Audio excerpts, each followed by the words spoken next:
Welcome back, everyone, to episode 2 of our Crystalis playthrough. In the last episode, we emerged from our ice cocoon in the cave, or technological ice cocoon. Cryogenic, I guess would be the right word.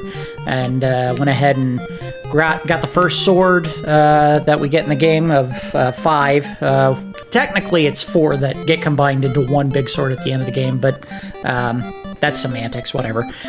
We got out of the first cave where we had to fight a big vampire bat. Stumbled around a little bit before I could figure out where the entrance to this town was, because I was an idiot and walked past it. I think I highlighted in the last episode where I made my mistake. But we did make progress, and that's what matters.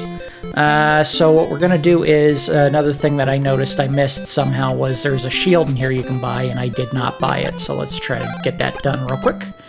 That is expensive. Holy crap. It's more than the armor was. Alright, we're going to have to do a little bit of grinding for money before I can get that one. But I also did a little studying up on what I needed to do in this episode to get up to where we need to be progress-wise. Oh, ouch. Alright, so it's going to be a little bit of grinding here. We need 220 bucks to get the item we need. Can't kill those guys. Might as well not even go that way. Actually, I think I got a good story I can go ahead and tell while we're working on this. Trying to set up how exactly all this came to be. I think I had mentioned in the second episode of the traditional not the long plays, but the traditional episodes in Up's collection, what I was trying to accomplish with the channel, which is, I have somewhere in the neighborhood of about 400 physical video games in my collection, and frankly, I needed justification to keep holding on to them as long as I have, which is, I'll go through and play every single one of them, opened or unopened. I think there are a few that I never actually took out of the packaging, and we're going to open them, even if it does harm the value of the game itself in resale. I'm not really worried about that. But I wanted to, take a look at them again, or in some cases, maybe for the last time ever. If they're really bad, or games that are just kind of like, whatever, I may never go back to them again. But how exactly did I get to the point where I'm now recording episodes of this video game series and uploading on YouTube?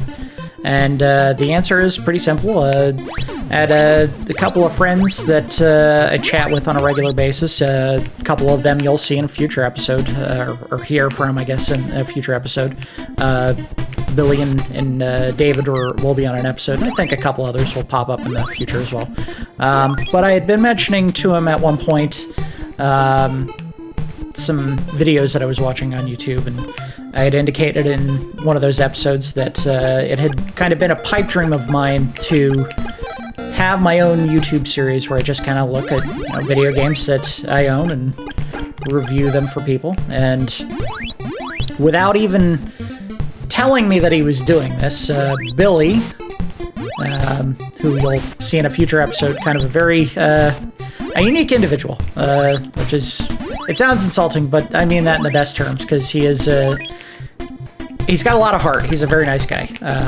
But he, without even telling me that he was doing this, built a computer for me to use for recording video, which right now I am using the guts of to record this video. And, this is all done on his own dime. He's one of those guys that is big into computers, and it's part of what he does as part of a living. And he had some extra stuff that was both salvaged from computer parts that he had lying around, but also some stuff that he was getting rid of simply because he does Bitcoin mining. And some of that equipment he had replaced for newer and faster hardware. So he went ahead and put together a computer for me. Didn't have to do that. Not to mention there were some other pieces of equipment that he just bought on his own dime that, he... At no point was any of this asked for of him. He just did this out of the kindness of his heart. And as a result, today I'm using a computer that he built, a capture card for the video that he bought with his own money, and a microphone that I'm speaking into today to make these videos. I don't know why I'm trying to go that way. Could I have bought those things myself? Yes, but again, as I mentioned before, what I had indicated at that time was that this was more a pipe dream than something I ever expected to do. But with that stuff purchased and put together and provided to me, I felt compelled to actually start doing this for real. So that's why we're getting these videos on a fairly regular basis now. So Billy, if I had not said that in person, now we have it on recording. Thank you for this. I never thought I would get to this point. Now, because of your generosity, I am now making these videos fairly regularly. So thank you, Billy. But I think it was a good way to fill some time here while we got rid of some enemies. Come on, get out of here. Fun aside about that, I was looking into reacquiring, which sounds a little bit like cheating for the premise of the channel in the series, some old games that I had given away. Partly because I didn't play them much anymore, and also because in the case of the ones that I was looking at specifically for Super Nintendo, I'd given them to my mother. And I knew that she liked all of the games that I ended up giving her, so I started researching how much some of those games were going to cost. And in truth, some of the ones that I thought were going to be really bad were not too bad. Not to tip my hand on all the games I'm going to have to add back to the shopping list and reacquire. One of them was Illusion of Gaia, which, if it's not too bad, we may look at in a future long play. If it is really, really bad, I'll have to do some research on that. It may just end up being kind of an extended look at the game, if not a full outright long play. But it was only used about $40 on eBay. But I was curious because I hadn't checked some of the prices on stuff that I had in a while. And as of recording, which is Halloween, October 31st, 2021, there were some games on there that I, just out of curiosity, looked up that I do own that were unbelievably expensive. And it's one of those things where I never kept the games thinking, oh man, I'm going to make some serious cash if I ever sell those.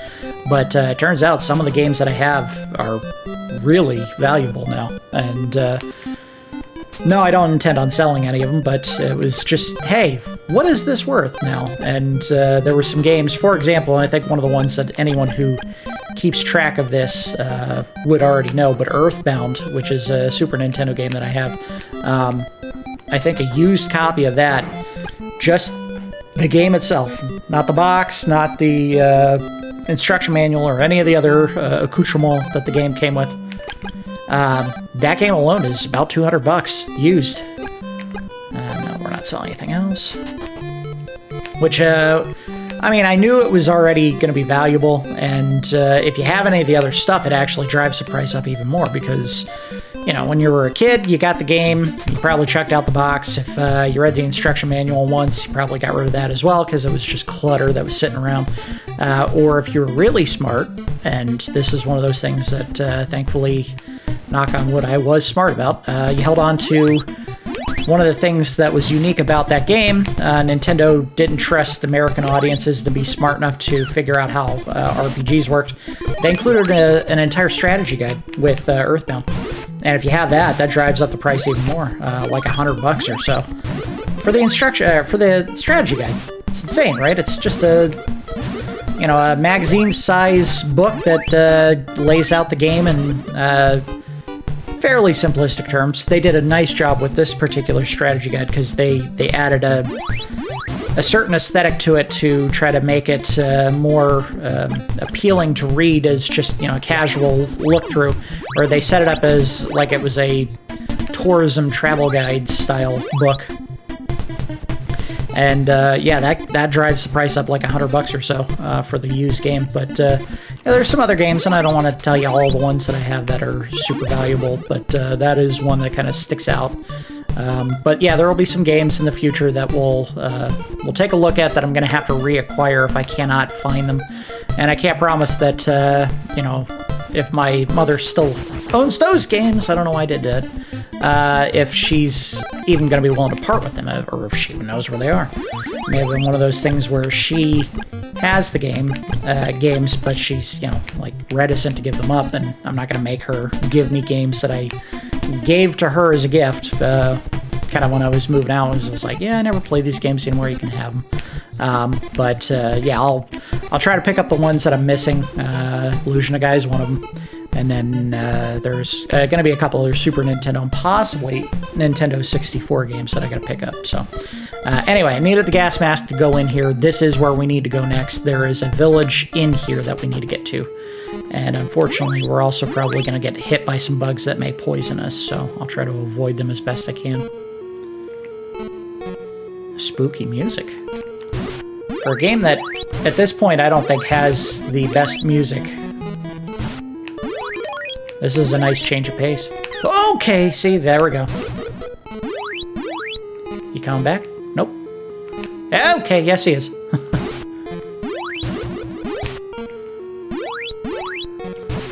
Dude! God, I don't like those. Tough bugs. And I can't even hurt him. Look at that, just bounced right off. So I think this area is set up, okay, like a maze to try to get you lost, which is you have to follow a certain path to get to the village, which is maybe this way? Or not. Uh-oh! So, yeah, we may not make it out of this one. Can't make any promises. What's here? Hey, there we go. Okay, so this is where we needed to go. Go in peace. Alright, he's blocking the in. What's in here? Go in peace. Go in peace. Apparently all they want to tell me is go in peace, which is probably because they speak a language that I do not, and the game's trying to tell me I need to get the telepathy spell to speak to these people. Go in peace, yeah. Which is fine. I know that's one of the things that I have to do to advance the story to get to the next point. So we had to go in here, we had to talk to that character, or those characters, find out that they don't speak English to exit. Ooh. Hey. Okay. Get out of here. Oof, they hit hard. And they give not a ton of experience, so this may be one of those things where I get to this area, I fight a couple of enemies, and I just get the hell out of there. It's rough. Needed that. Oh boy. Alright, well, turn those on.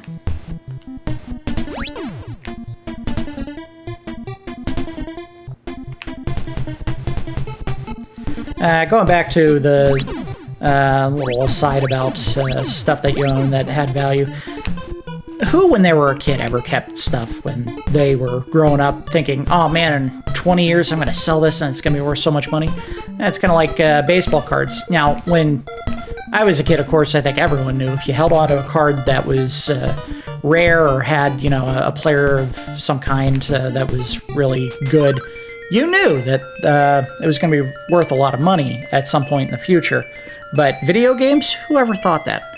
So holding on to these was more sentimental ever than, keeping them for value at some point when I got older.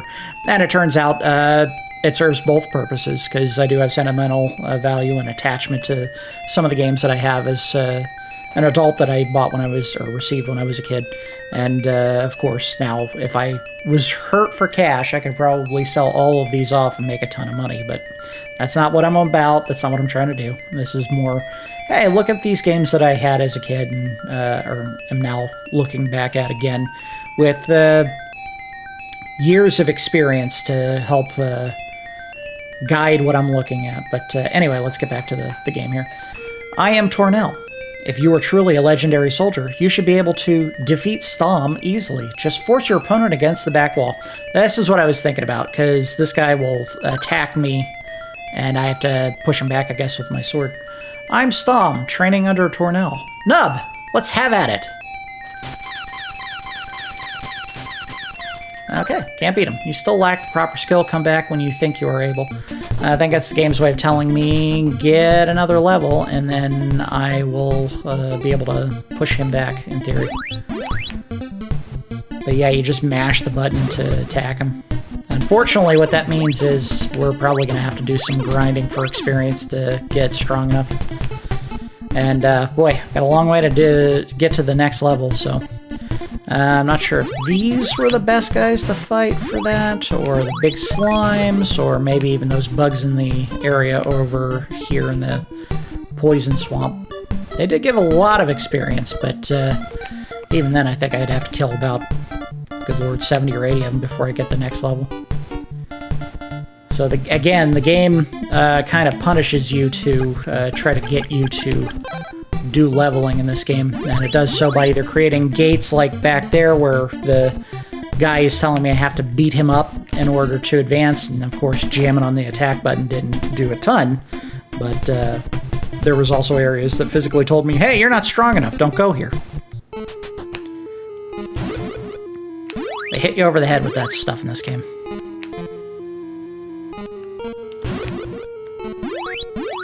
Hey. Don't like that guy. That guy hits hard and you can't hit him back. Whoop!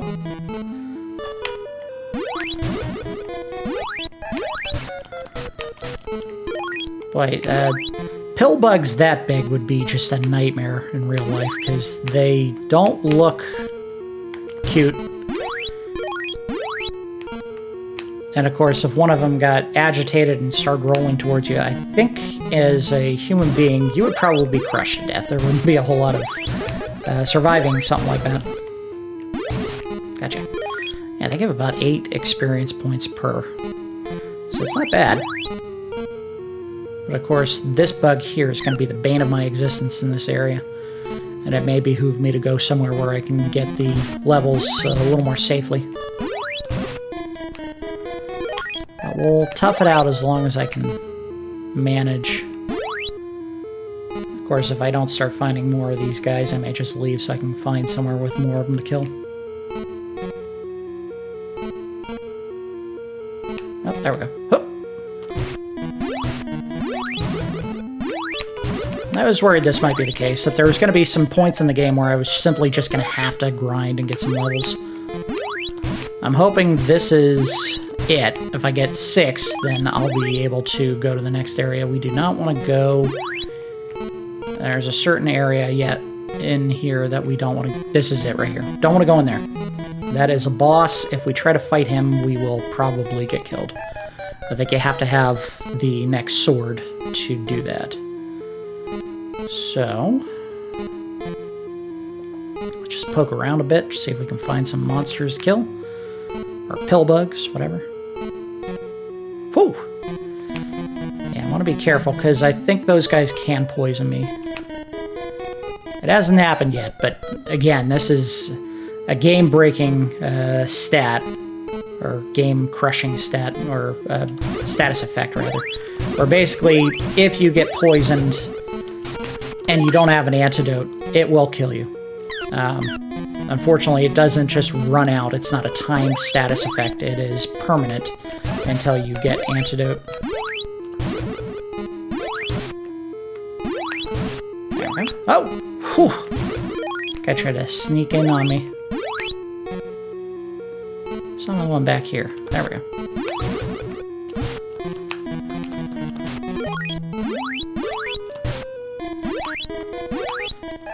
Oh, come on!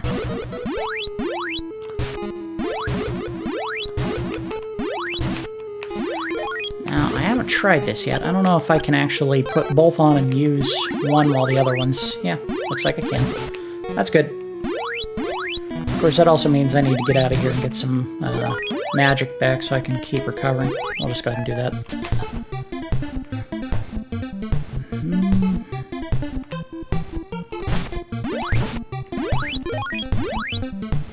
Yeah, if I'm looking at the walkthrough in a future episode and see that it's going to tell me I have to be a certain level to get to an area, and I'm not quite there yet, what I'll do is I'll probably just go ahead and do it off screen, so I'm not wasting a ton of everyone's time.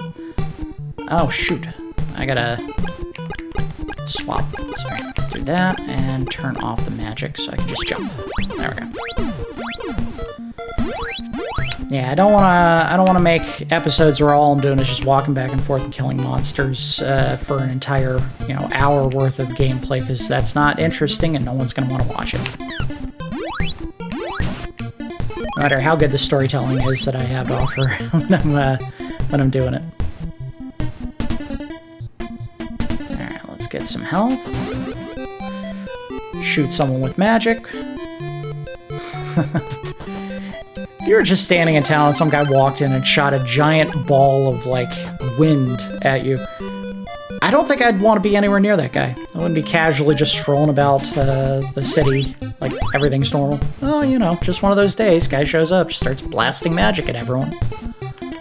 You're like, Jesus, get this guy away from me as soon as possible.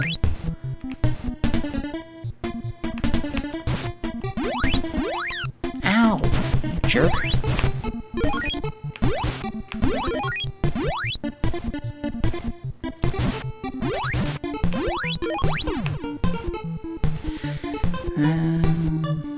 I think one of the things that you can do, and I'm certain I've done it in the past, is if you have a controller with a turbo button on it, when you get to that area, and I don't think the retro controller, the throwback NES-style controller here does have a turbo. There is a wireless controller that the Retron 5 came with, and I don't know if it has turbo. It might.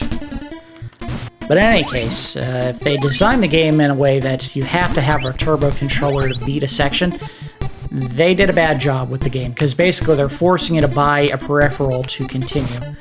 And you should never do that to a consumer.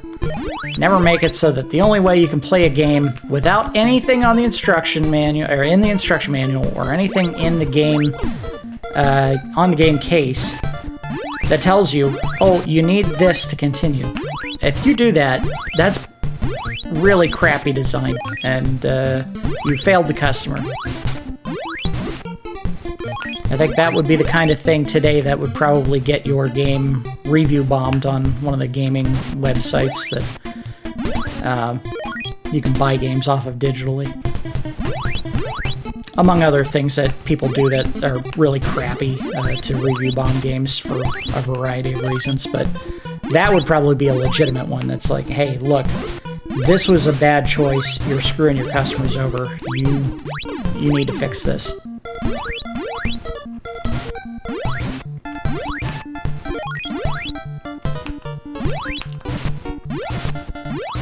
Got him. It's funny, the way they design these blobs, there's like a little white, what I'm sure is supposed to be like a shadow on the underside of the eyes there. It makes it kind of look like it's a nose. Those slimes have noses.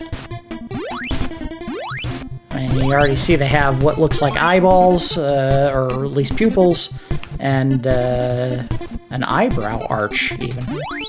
That's an angry slime.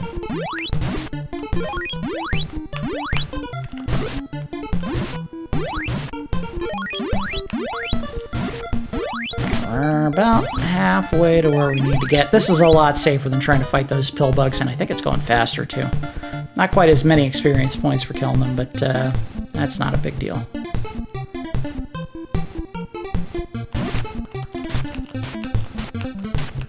Sorry to spare you some of the noise of shooting the charged beam. Maybe I should just tap the button. Although you'll probably be able to hear me tapping the button. I guess I'm an old man. I keep the controller up next to my chest when I'm playing sometimes. It's around the spot where I wear my pants.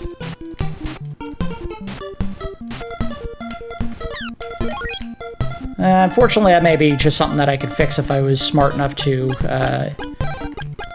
mess with the settings on the mic so that it doesn't pick up stuff more than a couple of feet away from where the mic sits.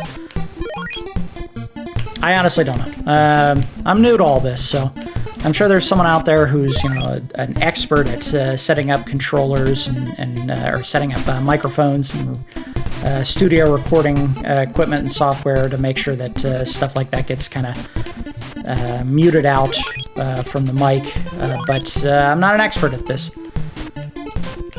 Kind of flying by the seat of my pants in the recording sessions, so things are not going to be 100% perfect, and hopefully if you've been watching the channel this long, you've come to accept that there's things that I'm going to do that maybe drive you nuts, and if you can grin and bear it, hopefully the experience of watching these videos makes it worth the time. Come on. There we go. Line them up. Line all these guys up. One big shot. Look at that. Get out of here, guys. Alright, 200 experience left, and then we can go try to take on Stom.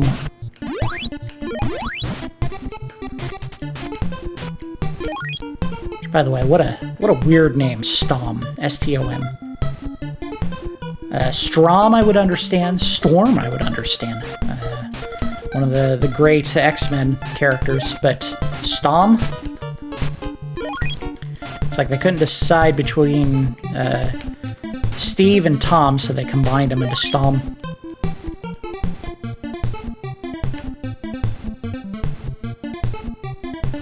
Alright. Whoa! Oh! Oh! Get out of here. Way! Alright, guy, I don't know why you're here mixing it up with them, but I'm gonna get all of you. Ooh! Got some slowdown. Too many characters on the screen at once.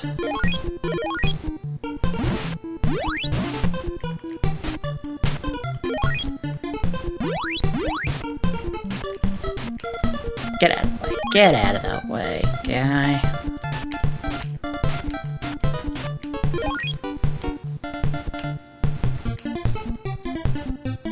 Now, one of the interesting things, and I don't know if I explained this or if it was obvious from the way that I've been playing, but when you're trying to charge your sword attack so that you can shoot it as an energy blast, one of the characteristics that they made part of the game is you have to stand still to charge it.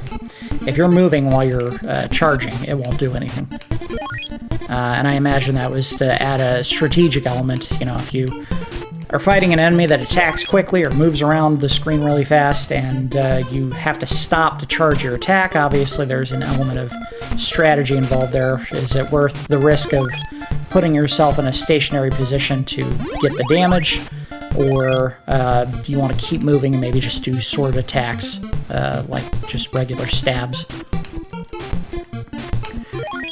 Which, if we haven't already said in the past, I think during the Legend of Zelda long plays, stabbing your sword when it's a long bladed edge is a bad way to use your sword. You want to swing it, take advantage of that long, sharp edge so that you can do the most damage. And of course, depending on the kind of sword you're using, the whole point of a sword sometimes is to use the edge of it to cut enemies as opposed to stab and pierce them. That's an option, but if it's the only one you use, you're not making good use of your weapon. I've had ridiculous, nonsensical arguments with a friend in the past about the fact that swords are not, depending on what kind of sword you're using, they're not meant to be heavy, like lopping instruments. They're meant to be fast, sharp, do the damage quickly, and quick strikes, in and out. That's why rapiers became a thing, because they were capable of doing two things very quickly, which is to slash the enemy with the serrated edge, but also to stab them with a thin point. And all that was meant to be done quickly. You have a heavier weapon like a claymore or a bastard sword. Yes, those are designed for, heavy lopping actions. You hit the enemy with a single swing of that, you're probably going to cut off whatever you hit simply because the weight of the blade itself is going to carry some of that force. But it's not meant to slash, and really not meant to stab, because it's so heavy that it's impossible to get a hit on the enemy before they dodge out of the way. Alright, so we gained level 6. Let's go ahead and put on the rabbit boots and get back to Stom. See if we are strong enough to do the damage we need to do to push him back to the wall. If not, we may resort to a controller with a turbo button press to get the damage done. have a couple of controllers that have turbo functions. If that is the case, I'll probably do a cutaway here where I just go to the black screen and say, transition! Haha! I hope that's not going to be the case. I just want to push this guy back with level damage. Here we go. Come on. He's still too tough. I wonder if it's the strength of the slash instead of the speed that I'm tapping. We'll try that. Nice, still kicking my butt. Maybe go in there with a charged attack, blast him back to the wall? That'd be funny.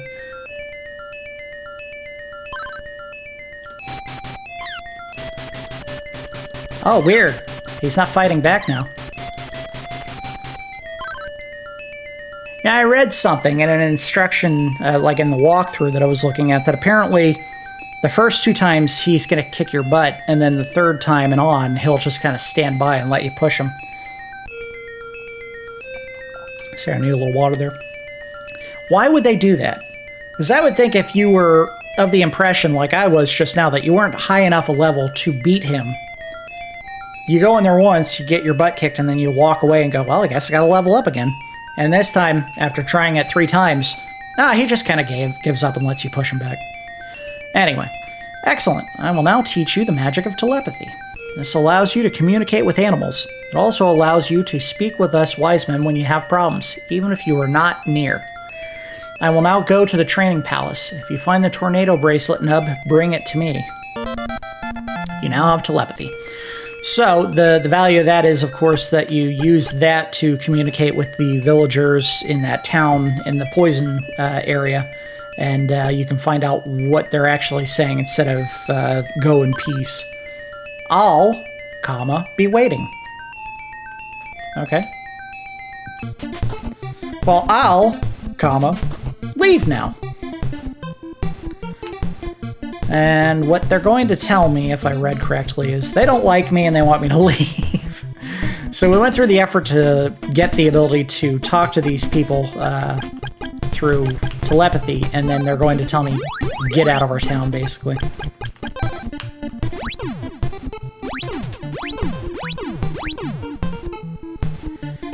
Still can't damage these guys. Still have to have fire to burn mushrooms, I guess. I'm sure when they kind of had a list of swords and elements that enemies would be damaged by, I forgot the mask again.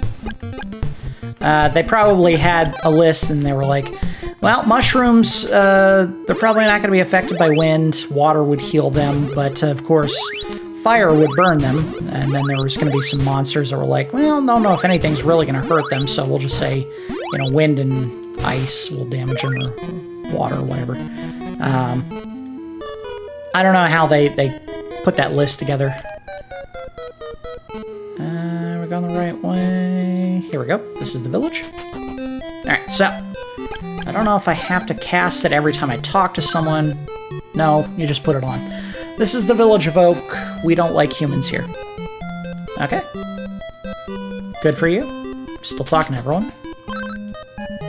I haven't seen my boy since he went into the forest. Have you seen him? And this is why we needed the telepathy. She'll tell you that her son is missing. You have to go find the son, bring him back to the village, and then everyone will stop being jerks. The village elder will not talk to humans. Looks like he's talking to me whether he wants to or not. ...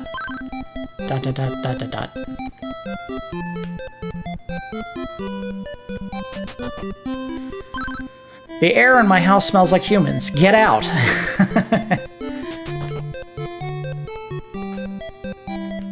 Oh, look at this.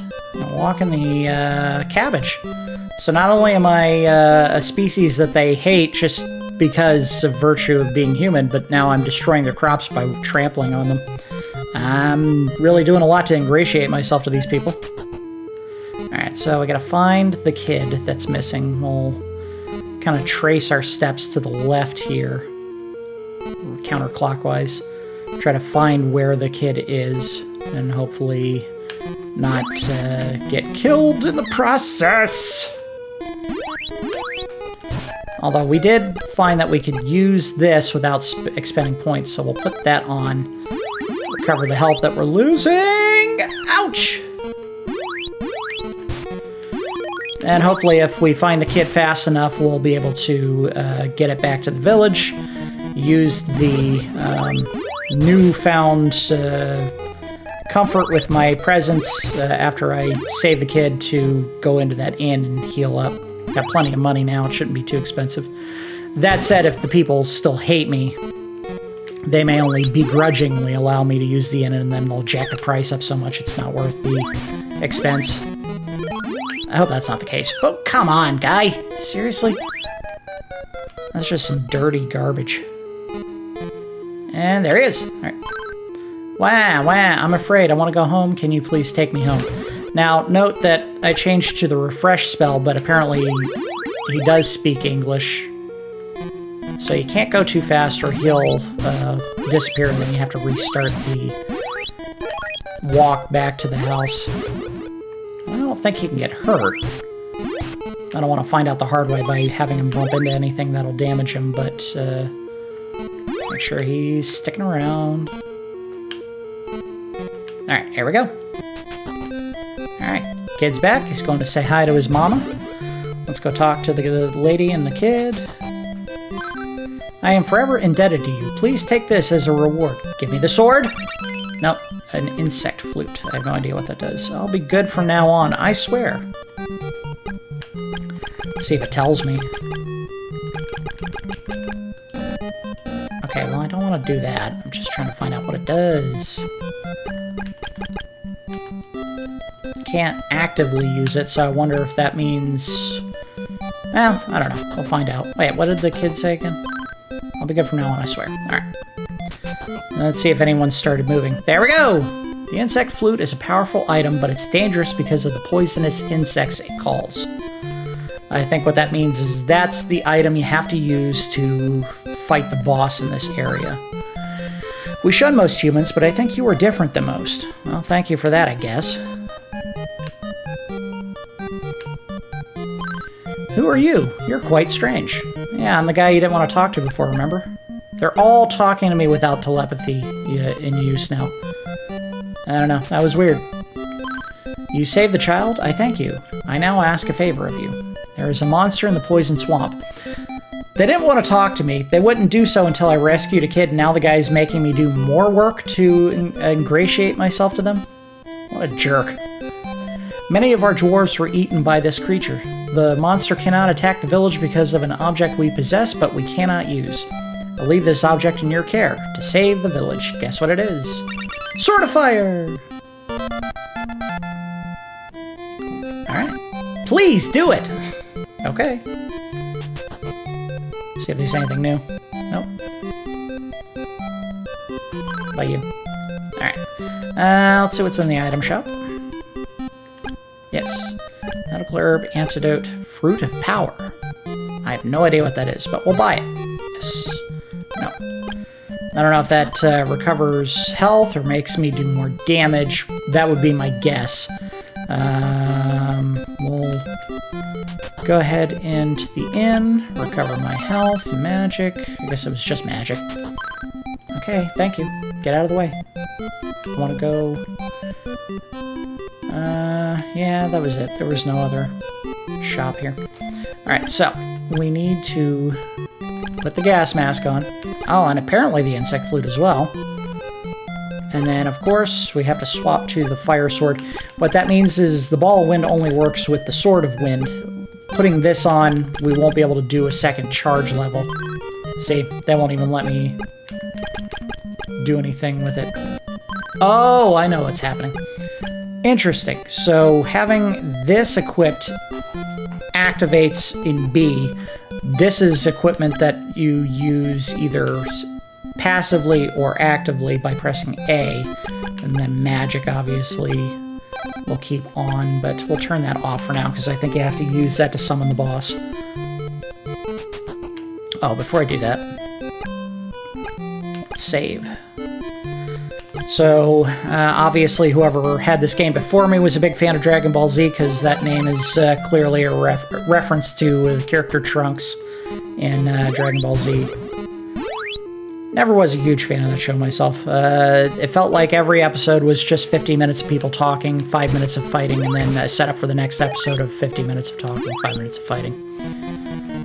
Not a fun loop for a TV show, in my personal opinion, but I get that there were some actual events that took place that kind of moved the story along.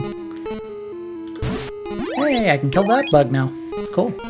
Alright, so I don't know if you have to have it here to summon. Yes, it looks like you do.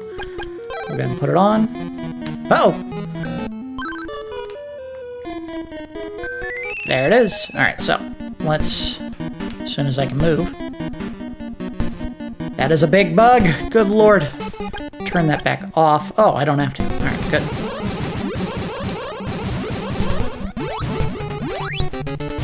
Got him. Oh, that was a big hit.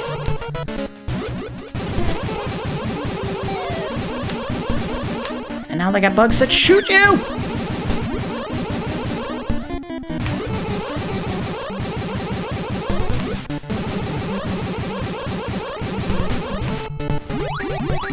My health back. Alright, I think I've got a loop here that's gonna work. Ouch. Wow, one hit. That did a ton of damage. They're giving you no breaks on this fight. Got him. Cool. Alright. I remember getting my butt kicked by that guy so many times. Alright, you now have the ball of fire. So now I can do a second level of charge with this weapon. Or, this item, rather. Which is good because, as I recall, this is what we needed to get... Whoa, cool! It's not just a ball, it's like a chain of fire. This is what we needed to get through that cave back at Leaf, and I think that's where we're headed next, in fact. Alright, so I don't think there was anything else here that we could pick up, but we will trace around the border on the right side just to be sure.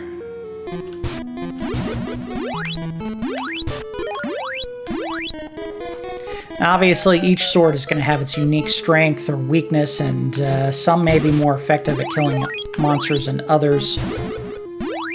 In some cases, they just won't attack or hurt enemies at all when we use them. This is proving to be a very useful sword so far. I think that's it. I don't think there was anything else we could do in this village or this swamp that we hadn't already tried. But we'll check just in case. I don't like you. My friend doesn't like you either. You just watch yourself. I'm a dangerous man. I'm wanted in 12 systems. Well, be careful then. You'll be dead! I heard there are training grounds for wise men on the west side. Perhaps you should go there. Thanks, guy. I just saved your village and you're still being a dick to me. Alright, yeah. Save, or recover your health. Alright, come on. Get out of the way.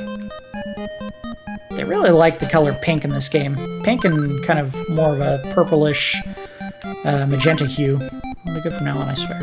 Alright, let's see if the Elder has something to say to me. Like, thank you, or we have reconsidered humans. That's it. That's all he has to say. Not, you're alright. It's just, we have reconsidered them. You're great. I think I'll believe in you. Alright, thanks. I think I'll not destroy your entire village. You destroyed the monster. Good. We can now live without fear. Nub, you are the one who saved us. Our precious object belongs to you. With this, we express appreciation. Please keep it with you. We will tell all of your feat. You will forever be a hero among the dwarves. Again, many thanks. Alright. So, that's it for this village. There's nothing else we can do here, at least for now. That may not be the case forever, but we'll head on out. And obviously the next area that we want to go to, I think, is... If it's not back to Leaf, the very first village that we visited, it's actually... Shoot. Oh!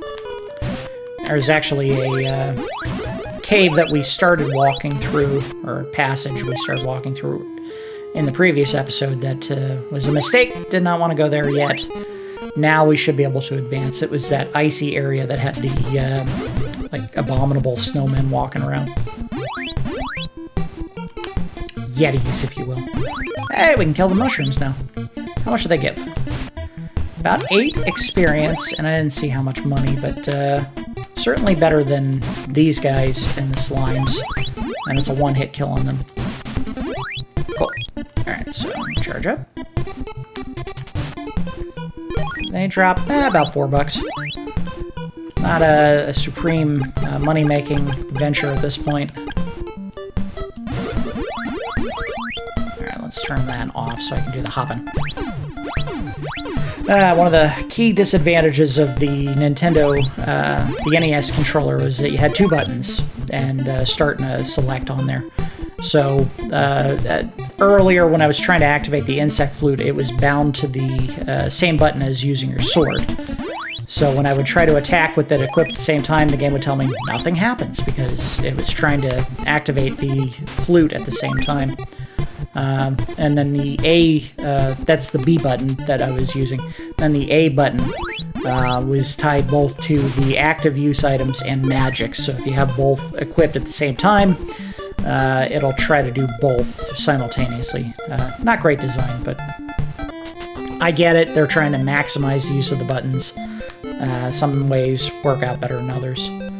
I don't know if anyone here is going to say anything different. Probably not. Yeah, same stuff they've been saying.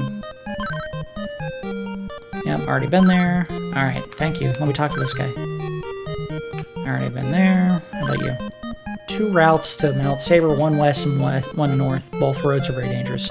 I think west is where I need to go next. No, I don't want to sell anything. Sorry, I confused this with this one, the bar. Okay, already said that. Already talked to those guys, excuse me. Please have some refreshments. Nothing new. Nothing new here. So, maybe just, use some health, or get some health from the inn, rather. And where are we? 47 minutes. I think we can start Mount Saber. I don't know if we're going to be able to beat it. Sorry, I'm trying to save. Save. Level 6 out of 16, so we're making more progress than I thought we would, but again, we're probably going to be in some spots where we need to recover some magic, or recover magic, level up some, and unfortunately that may have to be done off-screen just to make this a series that's about moving forward and getting some progress. I think this would be a good time to use my warp boots. Go back to Leaf. Yes. Hey! What's up, kid? I'm probably going to go back here and buy another pair to go back to Oak. Or not Oak, Bryn Mawr. Yes. Work boots. Nothing else. Thank you. Not cheap, but it certainly speeds things along, and we want to be all about progress and moving fast, where we can save some time. I'm trying to get to the cave that had that wise man who gave me the refresh spell.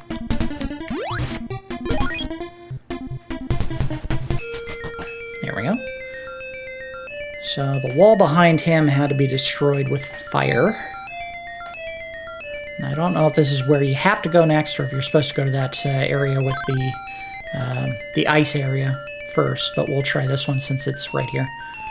Use your power to open the way. I wonder if he gives me anything for doing this. Alright. Nope. What's back here? Something good, something good, something good! Nothing yet. Charge up. Okay, spooky music. Enemies that aren't taking damage yet. Could be because it's a different sword.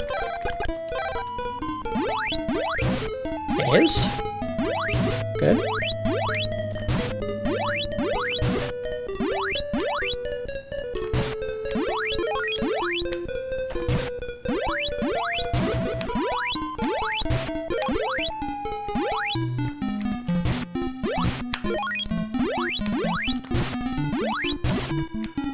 like the music here. It's nice. Nice change of pace.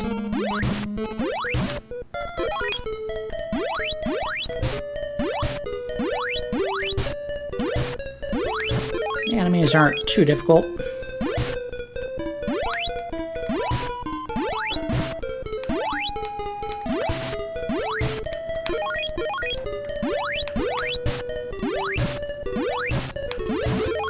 Unfortunately, I don't think I can save here. Yeah.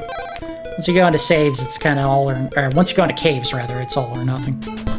Oh, hey, we're back to the, what am I doing? Here we go. Yeah, alright, whatever. Let's do this. Put on that. And I think I have to actually use this sword to damage enemies. I wonder if that means I wasted a pair of warp boots to get to an area that you could have just walked to very quickly. Ah, well. Part of the learning process. Yep, that's what I did. Now I know a quick way back to leave. Well, I'll tell you what, before I go any further, let's save here. And see what we can do here in 9 minutes.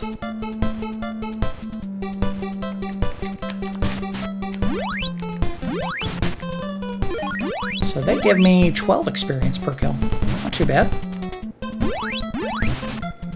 It is certainly not the quickest leveling process I've ever seen, but it's not terrible.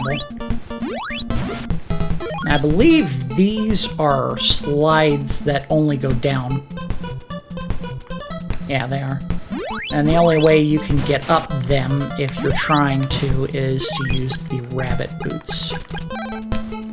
Which we will do only if we cannot advance on a standard path, because if you screw up on one, you may get forced down all of them, I think, if they're stacked up in a row.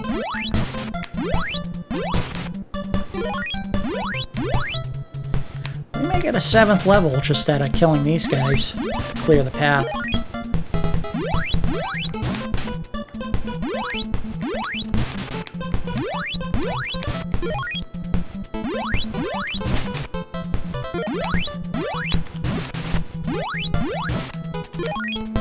Gotta kill, what, 100 of them to gain the next level? Although we're clearly already into a bunch of it. Alright, so we're gonna switch back to the wind sword.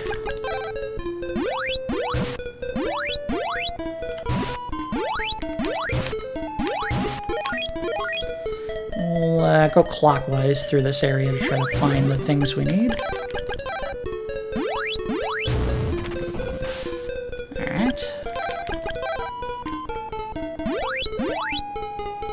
Oh, spiders! That we can't hurt.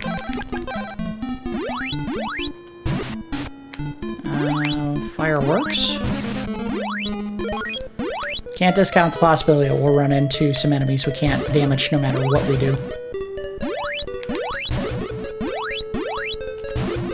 Okay, guy, can I please hit you? Alright, so that didn't work at all. Anyway.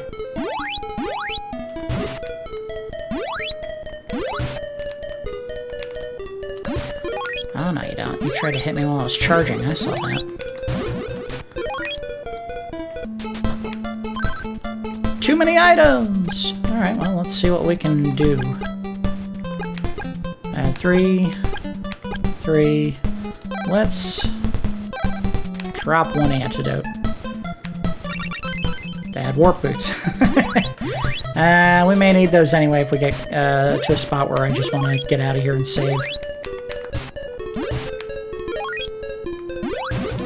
Swap back to this.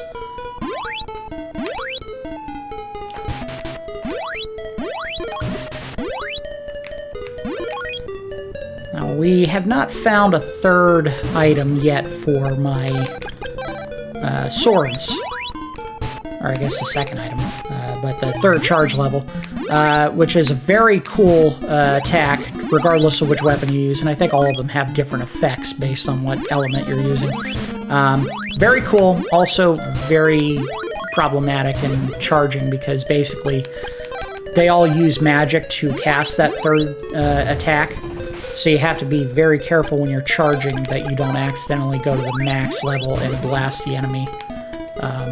Because if you need that magic for recovering health or status, if you're getting hit by a spell or an antidote, poison, that's what I'm trying to say.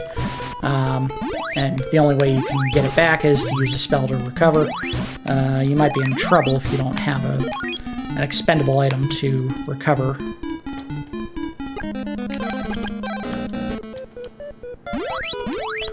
Come on. Get him.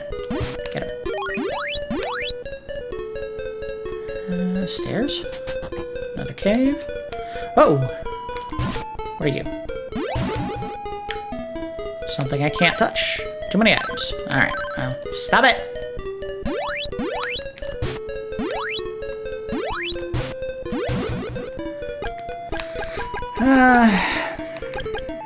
I haven't been using these too much. I'll get rid of one of those.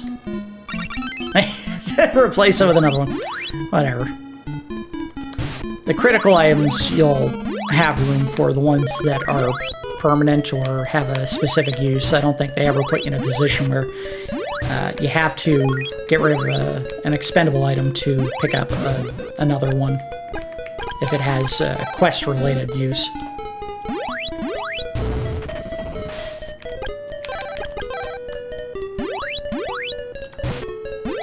This is one of those times where if you had extra buttons, it would be nice that you could swap the sword you're using for a different one. But we use what we can. What? Got him. Alright. So, what's down here? Oh, hey, careful. Gotcha. An exit. Alright, before we go any further, I want to see what's left in this cave.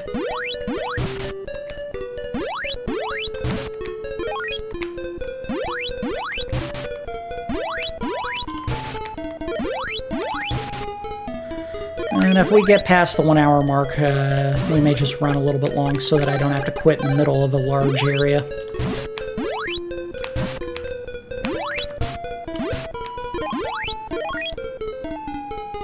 There we go. Uh-oh. Double trouble! Alright.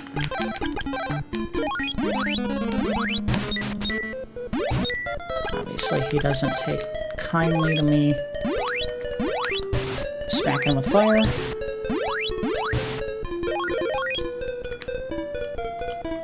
Oh, another fire enemy.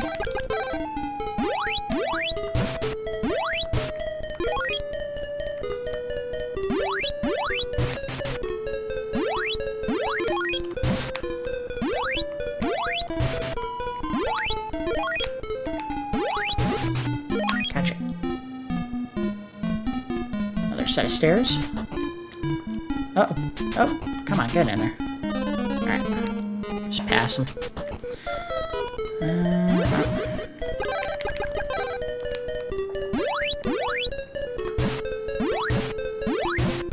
It'd take a little while before I got comfortable swapping in and out of the menu options quickly. I'm starting to get a feel for it. Hopefully it's smoothing things out, making it a little more compelling instead of me fumbling in the menus constantly. Firewall. Or an ice wall, I guess I should say. Not saying this is going to be the case, but I wonder if I get to a point where I get the sort of ice and the game just tells me I have to blow out fires using the ice sword. That would be funny. I don't think that's the case. I think the only thing they do with the Sword of Ice is they put you in areas where you have to cross bodies of water using that sword. And you just freeze them. But it has to be short areas. There's very thin, like, 2 character width passages that you can go through. Hey, there's the guy. Too many items. Watch, I'll give up another medical herb, and it'll be a medical herb that I pick up. Magic ring. Interesting. I don't know what that does for me. You found me, but you have to find the tornado bracelet before I teach you more magic. Well, that doesn't help any. I'm assuming that means that the tornado bracelet is in here somewhere. Just haven't found it yet. Come on, jerk. Let's recover some magic real quick. Or recover health, rather. Haven't needed those yet. I'll leave them on, but yeah, I haven't had much use for them at this point, except for that one area at the very entrance to this mountain.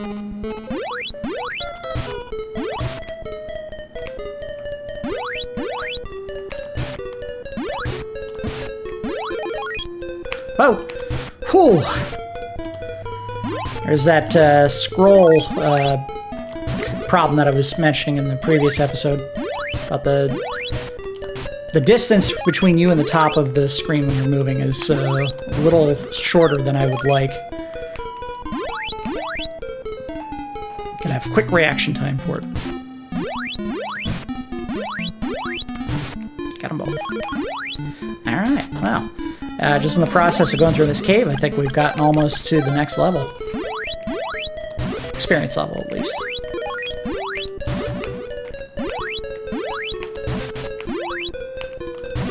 Come on. Stupid spider. Gotcha.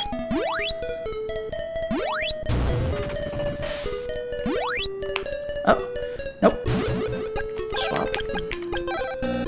I'm not trying to drop it.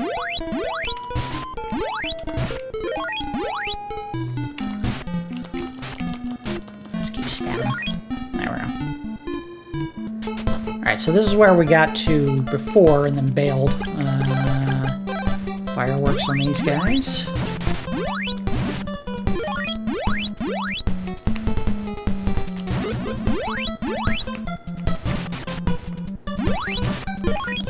This is another instance where I just don't have a point of reference for where I am because the map is not great in this area.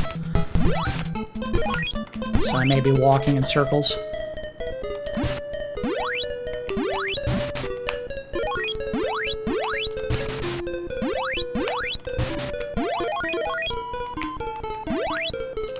Yeah, see, I've already gone through here, so...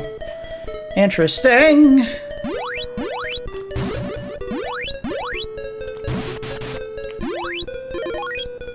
Let's go out and follow this path a bit and see if that doesn't get me where I want to go.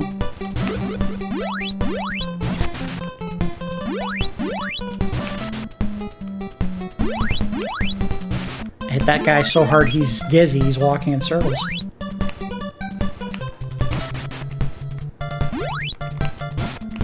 I like how much that second charge hits enemies. It catches them and just pulls them. Now, I'm thinking this is going to lead me down to where we were at before, but I don't see a second one, so I don't know that's necessarily true.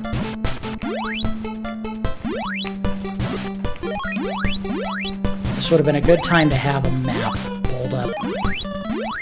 If we get super lost and I'm just walking in circles and not making any serious progress, there's Tornell again. Does it look like he's got like a Fu Manchu type mustache going on there, kind of hanging off the edges? I don't think that's supposed to be a goatee, but who knows, maybe.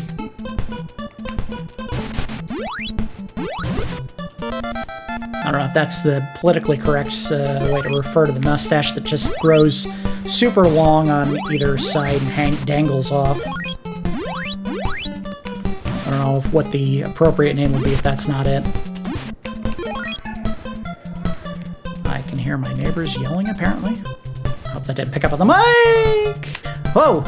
Okay, so you saw what I was talking about earlier. This leads us back down to where we were at the beginning, so... we may end up having to just call it an episode there if I can't make any more progress here. Alright, let's see if I can make this. Hey, made it! The other one, definitely not going to make. That is way too long a path. I haven't really paid attention before, but it kind of looks like these little pixelated textures on the ground, like little smiley faces almost. Ground's so happy. Oh, swap. We are at the 105 mark now, episode-wise, so if this doesn't lead me to something revelatory here. We may just turn around and save and hit this with the fresh pair of eyes in the 3rd episode. Oh, swap back.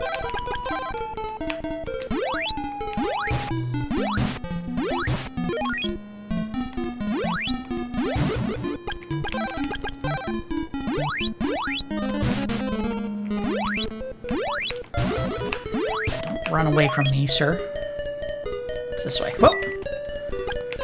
The swap back and forth is starting to wear on me. It's almost like pick and choose your battles here. Which one do you consider the bigger threat? Hit that one only. And then avoid the other one. Oh, come on.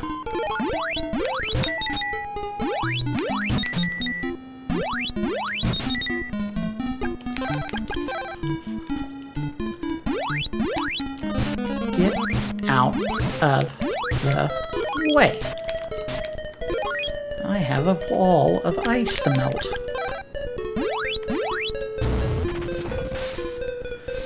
Alright.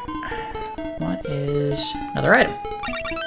Aha! Alright, so what that means is we can now do a 3rd charge level. Now, I won't use this a ton because it is a very costly spell, as I recall. Very important for killing the next boss that we fight, but as far as killing standard enemies, we'll do it once just to give you a taste of the power. It does this! That cost 8 magic to cast one time. A very cool spell, but yeah, you don't want to use that a ton. You know, use it once and just for flavor, and then save it for a boss.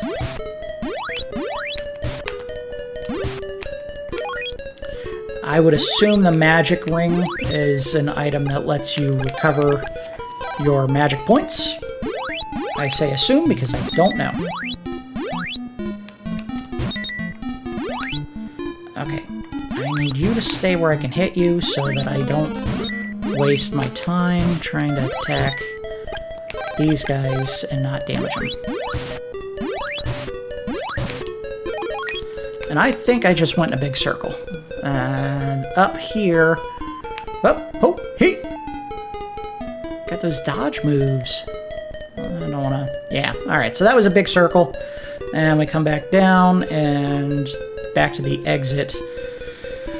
And we'll try to get back to what's his name so he can teach me whatever spell he's sitting on. Like a jerk. I mean, he could have just told me, but he didn't feel like it. And it's like, I'll teach it to you once you come back. Unfortunately, what that means is we have to go back through that complex cave system, which I think I'll just start dodging some enemies to get through there faster.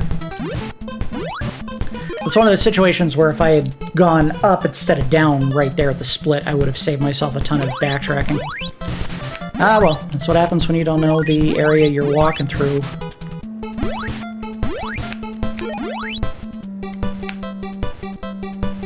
Here we go.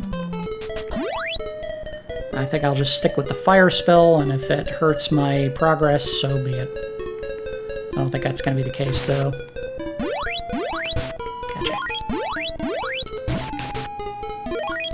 I also don't know for certain this is the path that I want to follow. Nope. Hey! Oh! Ow! Oh! That was a lot of noises.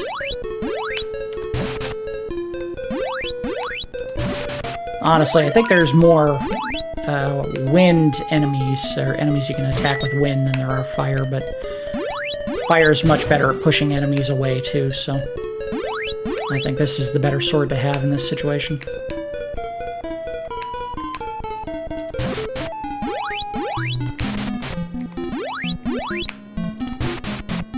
Look at that. Stacking them up. We're making a ton of money, too, and I hope that's good for wherever we end up next that we can buy items from, because if not, we may end up having to grind again in the next area, and I don't want that to be an ongoing thing. Yep, nothing but wind enemies here. Oh, one fire enemy. I think this is the right way. No, it's not. Because this leads me back out to this. Yeah, so go up. And we want to go right.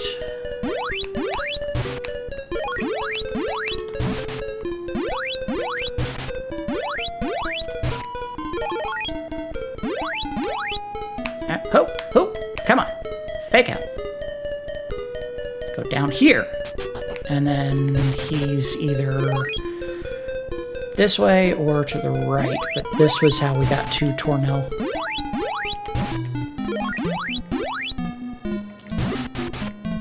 Ouch! Gonna have to tap into my magic again.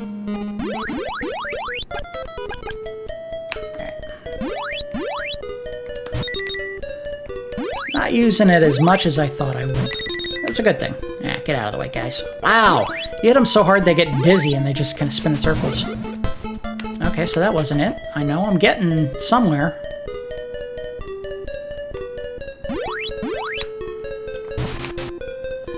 I want to say we gotta go right from that path that we had taken before.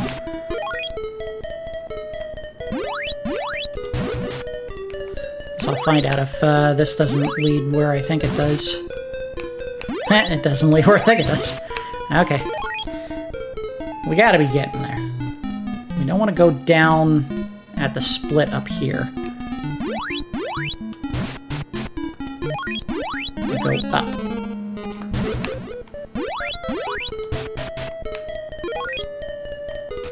That's right. Okay, I'm on the right path now.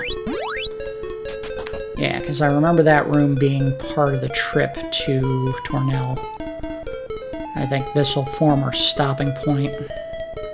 Once we get this, and we have to get out of the cave in order to save, so we have to use the warp boots. Nub, I'm surprised you made it back. Wow, that's a dick thing to say. I'll now teach you teleport. This magic allows you to move from town to town instantly. Have a safe journey. Now teleport. Have a safe journey. Alright, well, tell you what, since that means we have the ability to teleport without warp boots, let's use warp boots. Head back to... Head back to... Leaf. Or not. Hold on. There we go. Excellent. Alright, this is what we wanted. So, we go back to Leaf, and if you hadn't noticed already, no one's here. Literally nobody. And you talk here, nobody's here. And then you go over here to the end to save your health, or recover your health. Nobody's here. We'll check everybody. Nope. And try the village elder. Hopefully he's here. It's a big no. I wonder if there was someone here that we could talk to. Telepathy. Some evil people attacked and took everyone away. So, that is a mystery that we will leave for the next episode. I think that is a perfect stopping point for what we had already done. We'll go ahead and hit the save. Alright, so we did make some pretty significant progress there in this episode. We got to level 7 of 16, so we're almost to the halfway point of how many levels we can gain in the game. Obviously, it took a little bit of grinding at the beginning because we had to get to the point where we could defeat Stom in sword combat. I think, honestly, it was probably designed so that you tried it a couple of times before you actually beat him, but leveling up is always a good idea anyway. I think there were some bugs in the Poison Swamp we wouldn't have been able to beat without getting to at least level 6. But we beat the boss there. We went into Mount Saber and found the Tornado Bracelet, which is the third and final upgrade for the Sword of Wind. We got the Fire Sword, we got the Ball of Fire, and that proves to be a very useful piece of equipment, even if you can't hurt certain enemies with it. it's very good at pushing enemies back. And of course we got telepathy, which allows us to talk to animals, like the rabbit there that kind of leads us on our next quest, which is to find out where did everybody go. But we'll go ahead and end the episode here. It's been an hour and 14, almost 15 minutes. Thanks everyone for watching episode 2 of our long play of the game Crystalis, and I will see you next time.